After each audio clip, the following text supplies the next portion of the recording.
আড্ডা চ্যানেলে আজকে আমি একটা গল্প বলতে এসেছি আপনাদেরকে।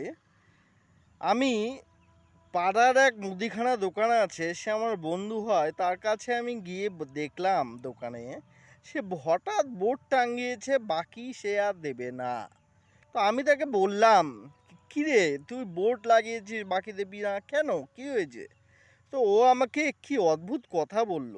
বলল, বাকি দিলে কাস্টমারের শরীর খারাপ হয়ে যায়, বাড়ির কেউ মরে যায়, সে হয়তো কিস্তির টাকা দিবে, সে হয়তো বাড়ির কারো পেটে ব্যথা, কারো বিয়ে লেগেছে, হ্যাঁ, চোরে চুরি করেছে, এরপরে টাকা চাইলে বলে দোকানদার খারাপ, দোকানদারের ব্যবহার খারাপ। এত অসুবিধার পরে আমি ঠিক করেছি বাকি আমি দেব না। তখন আমি হেসে বললাম, ঠিক করেছিস, বুদ্ধিমানের মতো কাজ করেছিস তুই, তাই না? কি বলেন আপনারা?